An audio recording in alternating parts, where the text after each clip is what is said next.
மன நிறைவை பெறப்போகும் மகர ராசி அன்பர்களே, உங்கள் ராசிக்கு 5ஆம் இடத்தில் பஞ்சமஸ்தானத்தில் குரு செவ்வாய் சேர்ந்து குரு மங்கள யோகத்தை கொடுக்குறார். பொதுவாக இந்த நேரத்தில் பார்த்திங்கன்னா செவ்வாய் உங்களுக்கு 4-11க்கு அதிபதி, குரு 3-12க்கு அதிபதி. என்ன சொல்ல போகுது? அது 5ஆம் இடம். 5ஆம் இடங்கிறது உங்களுக்கு இயற்கையாக வந்து சேருகிற நல்லதை கொடுக்கக்கூடிய ஸ்தானத்தில் இந்த குருமங்கள யோகம் உங்களுக்கு மிகுந்த யோகத்தை கொடுக்க போகுது. உங்கள் ராசியை குரு பார்வை வேறு. என்னதெல்லாம் பண்ணணும் அப்படின்னு நினச்சிக்கிட்டு இருந்தீங்க, ரொம்ப நாளாக தடைப்பட்டு இருந்த அனைத்து விஷயம் ப்ராசஸ் பண்ணுங்கள், அனைத்தும் வெற்றி. பொதுவாக இந்த நேரத்தில் பொருளாதார ரீதியாக ரொம்ப நாளாக ஒரு டெவலப்மெண்ட் வேணும், நம்ம கையிலும் காசு நிற்கணும், கையில் வர்றது கரைஞ்சிக்கிட்டே போகுது, சம்பாரித்து கடனே அடைச்சிக்கிட்டு இருக்கோம், இப்படிலாம் வருத்தப்பட்டவங்க பல பேர். அது மாற்றம் வருதுங்க, தைரியமாக இருங்க. இப்போ உங்களுக்கு ஒரு நல்ல காலம் வந்து வாய்ப்புகள் தானாக தேடி வரும். அந்த வாய்ப்புகள் பயன்படுத்திக்கிறது உங்கள் நேரம். ஜோசியர் நாங்கள் எப்போ பஸ்ஸு வரும்னு சொல்லுவோம், பஸ்ஸு ஏறுறது நீங்கள் தான். பஸ்ஸை விட்டுட்டு பஸ்ஸு போயிடுச்சேன்னு உட்காரக்கூடாது. இந்த மாதத்தில் என்ன பண்ணணும்? இந்த குருமங்கள யோக காலகட்டத்தில் முயற்சி. ஏன்னா ராகு 3ஆம் இடத்துலேருந்து வலுப்படுத்துகிறார். தைரியம், வீரியம் இதெல்லாம் உங்களுக்கு வலுவாக ஃபஸ்ட்டு இனிஷியலாக இறங்கிடணும். பண்ணுறது சரியாக தவறான ஆலோசனை பண்ணிவிட்டு சரின்னு பட்டால் தைரியமாக இறங்கி ப்ராசஸ் பண்ணணும். அப்புறம் பண்ணலாம், இப்புறம் பண்ணலாம், தடங்கள் பண்ணுறதே தான் பிரச்சனை உங்களுக்கு. இப்போ உங்களுக்கு ஒரு இனிஷியல் ஸ்டெப் எடுங்க, வெற்றி வந்துடும். சனி உங்கள் 2ஆம் இடத்தில் வக்கர நிலையில் இருக்கிறார். ராசி அதிபதியும் அவரே. சனி உங்கள் ராசிக்கு நோக்கி பயணிக்கும் போது என்ன சொன்னால், 2ஆம் இடம் பணம், குடும்ப சம்மந்தப்பட்டு பிரிந்த குடும்பங்கள் ஒன்று சேரும். ஃபஸ்ட்டு முதல்ல பார்த்திங்கன்னா போன வருடம் இதெல்லாம் மனக்கசப்புகள் ஏற்பட்டு பல இன்னல்கள் குடும்பத்தில் மாறி மாறி தேவையற்ற வார்த்தைகள் பேசிக்கிட்டு பின்னாடி பார்க்கவே முடியாத மாதிரி இருந்தது இல்லையா? அதெல்லாம் கொஞ்சம் கொஞ்சமாக மாறி குடும்ப உறவுகள் சேர வாய்ப்பு வந்தாச்சு. கொஞ்சம் விட்டு கொடுத்து போவது நல்லது. ஏன்னா அந்த பக்கம் இறங்கி வராங்க, நீங்களும் போகணும். 2ல் சனி இருக்குது, யோகம் தாங்க. அம்பானிக்கு கூட 2ல் சனி தான். நான் சொல்கிறது முன்னாடி இருந்தாங்க அம்பானி சொல்கிறேன், அவருக்கும் 2ல் சனி. நடிகர் ரஜினிகாந்துக்கும் 2ல் சனி. அப்போ சனிங்கிறது யோகத்தை தான் கொடுக்கும், தரித்திரத்தை கொடுக்காது.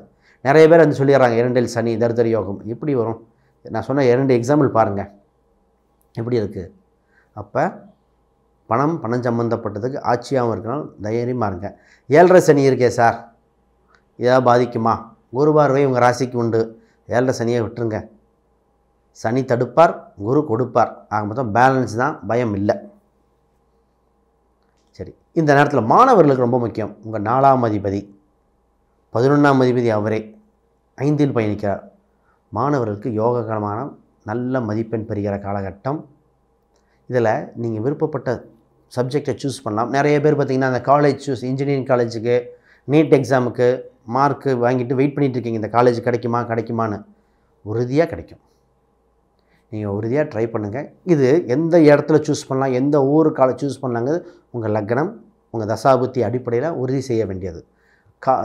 கோச்சாரம் கொடுக்கிறது, தசாபுத்தி என்ன சொல்லுது, லக்னம் என்ன சொல்லுதுங்கிறது உங்கள் ஜாதக அடிப்படையில் பார்க்கணும். அதுக்கு நான் அப்பாயின்மெண்ட் வாங்கி பார்த்தா தான் உறுதியாக தெரியும்.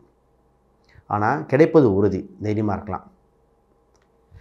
உங்கள் ராசிக்கு 7ல் சூரியன் வலுவாக இருக்க. சூரியனா அரசு, அரசாங்கம், ராஜான்னு சொல்லலாம். அப்போ உங்களுக்கு அரசு, அரசாங்க ஆதரவு உண்டு. ஒரு அரசியல்வாதியும் உங்களுக்கு உதவி செய்ய போகிறார். ஒரு புகழ் பெற்றவர் உங்களுக்கு முன்னாடி நின்று உங்கள் கல்விக்கும் சரி தொழிலுக்கும் செய்ய போகிறார். மொத்தம் உங்களுக்கு லாபமே. இப்போ கல்வியிலும் சரி, உங்கள் வீடு சம்மந்தப்பட்டது. இப்போ வீடு சம்மந்தப்பட்டது அதே 4ஆம் அதிபதி தான்.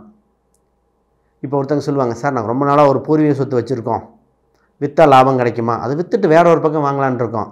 வாங்கலாம் சார், எங்களுக்கு வருமானமே பிரச்சனையாக இருக்குது, வீடெல்லாம் எங்களுக்கு அமையுமா, கிடைக்குமான்னு ஒரு இதாக இருக்குது சார். அதற்காக ஒரு சிறு சேமிப்பு பணத்தை சேர்க்க ஆரம்பிச்சிடணும். நிறைய பேர் சொல்கிற பதில், யோகம் வருதுன்னு சொல்கிறீங்க சார், எங்களுக்கு பணம் இல்லையே, கடன் தானே இருக்குது.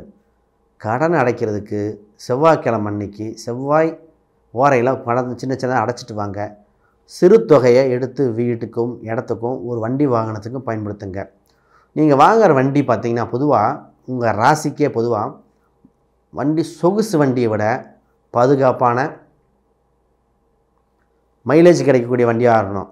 சொகுசு வண்டிங்கிறது அளவாக தான் இருக்கணும். ஏன்னா சனியோட பணம் 2ஆம் இடம் சனி, அவர் கொடுக்கின்ற பணம் ராசி அதிபதியும் சனி ரொம்ப பிரம்மாண்டத்தை கொடுத்துட மாட்டார்.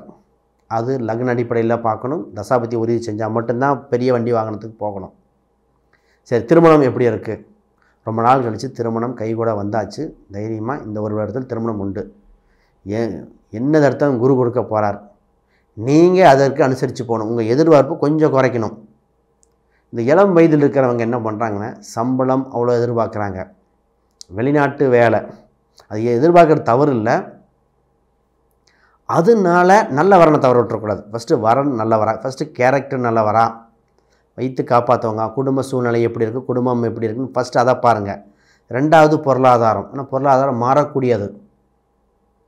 அரசனும் ஆண்டியாக இருக்கான். அப்போ பொருளாதாரத்தை வச்சு முடிவு எடுக்கக்கூடாது. கேரக்டர், குடும்பம் எப்படி, அவங்களுக்கு சப்போர்ட்டாக இருப்பாரா, அந்த மாதிரி ஃபஸ்ட்டு ப்ரிஃபரன்ஸ் பார்த்து 2வது பொருளாதாரத்தை பாருங்கள். அது உங்கள் விருப்பம். நான் பெண் அவங்க விருப்பம் விஷயம். காதல் சார்ந்த விஷயங்கள் எப்படி, இந்த காதல் திருமணம் மாறுமா, கொஞ்சம் வெயிட் பண்ணணும். இப்போ நேரம் காலம் காதல் திருமணத்துக்கு இல்லை, தனிப்பட்ட திருமணத்துக்கு நல்லா இருக்குது. ஆடிப்பெருக்கு பக்கம் வந்தவொடனே ஆரம்பிச்சிடும். இந்த காதல் திருமணம் இந்த நேரத்தில் பார்த்திங்கன்னா, காதல் ஒரு முடிவு தோணும். அது இப்போ முடிவு எடுக்கிறவங்க தவறான முடிவாக இருக்கும். கொஞ்சம் வெயிட் பண்ணணும். இப்போ ஒரு சில எண்ணங்கள், சார் எனக்கு ஒரு ஓகே சொல்லலான்னு தோணுது, ஒருத்தர் விருப்பம் இருக்குது, அது ரைட்டான்னு கேட்பீங்க. கொஞ்சம் வெயிட் பண்ணணும். 5ஆம் அதிபதி 8இல், 6ஆம் அதிபதியோட வேறு தவறான முடிவு எடுக்கக்கூடிய காலகட்டம். அப்போ இந்த நேரத்தில் உங்கள் வாக்குறுதி கொடுக்கக்கூடாது. யாருக்கு? காதல் சம்மந்தப்பட்ட விஷயத்துக்கு வெயிட் பண்ணணும். 8இல் புதன் சுக்கிரன். இந்த நேரத்தில் நீங்கள் வேலை சம்மந்தப்பட்டதில் ஆணாக இருந்தால் பெண் சம்மந்தப்பட்டவங்கள்ட்ட கொஞ்சம் கவனமாக இருக்கணும். மிஸ் அண்டர்ஸ்டாண்டிங் ஆயிரும். இதே பெண்ணாக இருந்தாலே பெண் சம்மந்தப்பட்டது அவங்ககிட்ட கவனமாக இருக்கணும். இவங்களுக்கு எப்படி நடக்கும் அப்படின்னா, உங்களோட உழைப்பை அவங்க ஈஸியாக அறுவடை செஞ்சுருவாங்க. அப்போ கொஞ்சம் இந்த நேரத்தில் பெண்கள் சம்மந்தப்பட்டதுனால கவனமாக இருக்க வேண்டிய ராசி இந்த மகர ராசி. குருமங்கள யோகம் இருக்கிறனால தப்பிச்சிங்க. இந்த குருமங்கள யோகம் சேரலை அப்படின்னா மிகப்பெரிய பாதிப்பை கொடுத்துரும். ஏன்னா உங்கள் ராசிக்கு குரு பார்வை இருக்கிறனால உங்களுக்கு முன்கூட்டியே தெரிஞ்சிடும், சேஃபாக இருந்துக்கலாம். இந்த இன்சூரன்ஸ் சம்மந்தப்பட்டது பெண்டிங் எதாவது இருந்தால் அதை ஃபஸ்ட்டு கட்டுங்க. லாக்கர் சம்மந்தப்பட்டது, பணம் சம்மந்தப்பட்டதாக பாருங்கள். இந்த 8இல் இருக்கே சார், ஏதோ தொந்தரவு ஏற்பட்டுருச்சு அப்படின்னு என்ன சார் பண்ணலாம்? வேறு ஒன்றும் பெருசாக சின்ன பரிகாரம் தான். இதை பண்ணுங்கள். ரொம்ப பெரியனா தசாபதி பார்த்துக்கலாம். சின்ன பரிகாரம் என்ன அப்படின்னா, அஷ்டலட்சுமி வழிபாடு. அஷ்டலட்சுமி கோயிலுக்கு வழிபாடு பண்ண வெற்றி உங்களுக்கு. இதில் தந்தையோட உடல்நிலை தான் கவனமாக இருக்கணும். அப்பாவோட உடல்நிலை தான் சார் கொஞ்சம் பிரச்சனையாகவே இருக்குது. தந்தை குடும்பத்து சம்மந்தப்பட்ட சின்ன தொந்தரவாக இருக்குது. மூத்த சகோதரர் சம்மந்தப்பட்ட சகோதர கருத்து வேறுபாடு இருக்குது. அதெல்லாம் காலம் மாறும். கொஞ்சம் பார்த்து டீல் பண்ண வேண்டியது. இது அவசரப்பட்டு முடிவெடுக்கக்கூடிய காலகட்டம் அல்ல. 9இல் கேது வேறு, ரொம்ப இதான் சட்டச்சிக்கலாகி போயிடும். அதனால் பொறுமையாக இருக்கணும். சரி, லாபம் உண்டு உறுதியாக. இந்த நேரத்தில் புது பயணங்கள் மேற்கொள்ளலாமா? வெளிநாட்டில் இருக்கிறவங்க இந்தியாவுக்கு வரலாம், இந்தியா இருக்கிறவங்க வெளிநாடு போக வாய்ப்பு உண்டு. இது உறுதியாக நடக்கும். இது டிக்கெட் புக் பண்ணலாம், ஒரு கோயில் ஃபங்க்ஷனாக இருக்கலாம், எல்லாத்துக்கும் நேரங்காலம் வந்தாச்சு. இப்போ நகை சம்மந்தப்பட்டது எடுக்கக்கூடிய காலகட்டம். அதனால் அதை சேஃபாக பண்ணிக்கங்க. இப்போ என்ன நடக்கும்னா, சார் இப்போ தான் புதுசாக ஒரு ட்ரெண்ட் வந்திருக்கு, ஷேர் மார்க்கெட். இதை பற்றி ஷேர் மார்க்கெட் போடலாமா, இன்வெஸ்ட்மெண்ட் பண்ணுறேன், நகை வாங்கி வைக்கலாமா, நகையில் ETF வாங்குகிறேன், இந்த மாதிரி பல கேள்விகள் உங்களுக்கு வந்துட்டுருக்கு. பண்ணக்கூடிய காலகட்டம் தான். ஆனால் பொறுமை, நிதானம் பண்ணுங்கள். ஒரு சில ராசிக்காரங்க படுற பதட்டத்தை பார்க்கும்போது அது கரெக்டாக தப்பாக தெரிஞ்சு பண்ணுறாங்களான்னு அந்த அவசரப்படுறாங்க. அதனால் பொறுமையாக தெரிஞ்சால் பண்ணுங்கள், அந்த விஷயத்தை பற்றி தெரிஞ்சால் புரிஞ்சால் மட்டும் பண்ணுங்கள். ஆனால் வெற்றி உண்டு, தைரியமாக இருக்கலாம். இதில் நகை யோகங்கள் உண்டு. வெள்ளி சம்மந்தப்பட்டதில் கவனம். வெள்ளி சம்மந்தப்பட்ட பொருளாக இருக்கலாம், பர்ஸு சம்மந்தப்பட்ட ஒரு பக்கம் வச்சுட்டு தொலைச்சிடக்கூடாது. ஒரு சிலருக்கு இந்த பர்ஃப்யூம் சம்மந்தப்பட்டது அலர்ஜி கொடுக்கக்கூடியது. அதனால் புதுசாக ஒரு பிராண்டெல்லாம் இப்போ ட்ரை பண்ணக்கூடாது. ஏன்னா 8ஆம் இடத்துல சுக்கிரன், யூரினரி ட்ராக் இன்ஃபெக்ஷன் அந்த மாதிரி ஏதோ தொந்தரவு சின்ன வந்தால் உடனே டாக்டரை அணுக வேண்டிய காலகட்டமே. உங்கள் 12ஆம் அதிபதி குரு 5ல் இருக்கார். அப்போ என்ன சொன்னால் குழந்தை வெளிநாடு செல்லக்கூடிய வாய்ப்பு உண்டு. இந்த ராசிக்கு குழந்தை இருக்கிறவங்க அது 11ஆம் அதிபதியோடு இருக்குது, போனால் லாபம். அவரே 4ஆம் அதிபதி, அங்கே போய் சொகுசாக நல்லபடியாக தங்குவார். ஆனால் பயப்பட தேவையில்லை, நம்பி வெளிநாடு அனுப்பலாம். வெளிநாட்டு வரன் எதிர்பார்த்துட்டு இருக்கிறவங்களுக்கு வரன் அமையக்கூடிய காலகட்டமே. இதில் சினிமா, கம்ப்யூட்டர் சம்மந்தப்பட்டது, அப்புறம் இன்ஜினியரிங் ஃபீல்டு, இன்ஜினியரிங் சொன்னால் மோட்டார் வாகனம் சார்ந்த பண்ணுறவங்க, கட்டடத்துறை சார்ந்தவங்க, வெளிநாட்டில் இருக்கிறவங்க, இவங்களுக்கெல்லாம் உங்களுக்கு ஒரு இம்ப்ரூவ்மெண்ட் உண்டு, மனசுக்கு ஹாப்பியாக இருக்கும். மருத்துவத்துறை சார்ந்தவங்க, டாக்டர், இந்த நர்ஸு, ஃபார்மசிஸ்ட், இவங்களுக்கு தான் ரொம்ப நல்லாயிருக்கு. ரொம்ப நாள் கழித்து ஒரு நல்ல காலம் வந்தாச்சு. இந்த ஃபார்மசிஸ்ட் இவங்களுக்கெல்லாம் ரொம்ப நாள் கேட்டிருப்பாங்க. ஒரு சிலர் அரசாங்க வேலை ட்ரை பண்ணிகிட்டு இருந்தேன், இன்னும் உறுதியாகலை, எக்ஸாம் எழுதியிருக்கேன் கிடைக்குமா அப்படின்லாம் கேட்டுட்ருக்கீங்களா, உங்களுக்கு கிடைக்க வாய்ப்புண்டு. உங்களுக்கோ உங்கள் குடும்ப உறவினர் யாரோ ஒருத்தருக்கு அரசு வேலை, அரசாங்க தொடர்பு, அந்த மாதிரி அரசுக்கு நிகரான ஒரு வேலை உண்டு. ஒரு சிலர் கவர்மெண்ட் எய்டட் கூட ட்ரை பண்ண சொல்லியிருக்கேன், உறுதியாக வந்துடும். உங்களுக்கு ஒரு சில மந்திரங்கள் இது மாதிரி பண்ணணும். அது என்ன மந்திரம் அப்படின்னா, சூரிய காயத்ரி அப்படிங்கிற மந்திரத்தை அடிக்கடி பயன்படுத்திக்கங்க. பொருளாதார ரீதியாக, தன ரீதியாக ரொம்ப பயன்ஃபுல்லாக இருக்கும். 2ல் சனி இருக்கேன் சார், தடை இல்லை, அது உங்களுக்கு பாதிப்பு கொடுக்கல, அதை விட்டுடலாம். சனி சூரியன் சம்மந்தப்பட்டது பண்ணிக்கிட்டாலே போதும், பெரிய இது இன்னும் கிடையாது. அப்புறம் அந்த 8ல் இருக்கிறதுக்கு அஷ்டலட்சுமி, இந்த 2 மட்டும்தான். ஒரு சில எண்கள் ரொம்ப யூஸ்ஃபுல்லாக இருக்கும். 8ஆம் நம்பர் 3, 9, இந்த 3 நம்பர் தான். கிழமையில் சனிக்கிழமை, சனி பெருக்கு உங்களுக்கெல்லாம், உங்கள் ராசி அதிபதி வேறு.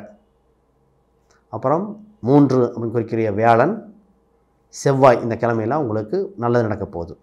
இதை தவிர யாருக்காவது பிரசன்னம், வாஸ்து, ஜாதகம், அப்புறம் மேரேஜ் மேட்சிங் இந்த மாதிரி பார்க்கணுன்னா தொடர்பு கொள்ளுங்கள். உடல் உபாதை சம்மந்தப்பட்டது ஏதாவது ஜாதகம் இருந்தால் கூட மருத்துவ ஜோதிடம் நல்லபடியாக பார்த்து தரப்படும், தொடர்பு கொள்ளுங்கள். இதை தவிர சின்ன சின்ன சந்தேகங்கள் ஏதாவது வீடியோக்களை கமெண்ட் பண்ணுங்கள், விளக்கங்கள் கொடுக்கப்படும்.